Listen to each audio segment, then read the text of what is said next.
House, bad cat. Mom, Dad, please don't give away my cat. Get out this house, you bad cat. Please don't give away my cat. We will do it anyway.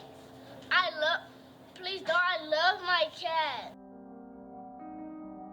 Will you walk the dog? Away my cat. That's not my responsibility. That's not my dog. Would you please go walk your dog?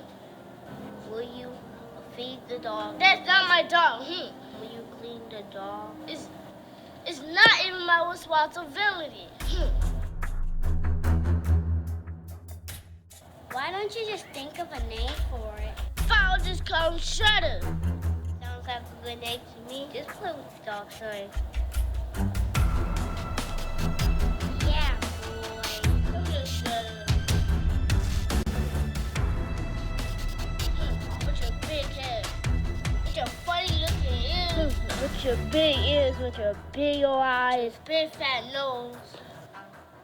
With your flappy ears. You don't look ugly at all. Stop. Please stop. Shredder, please stop. Please stop. Shredder's so adorable. He's nice. Mom and Dad, thank you. So happy. I'm so glad we got rid of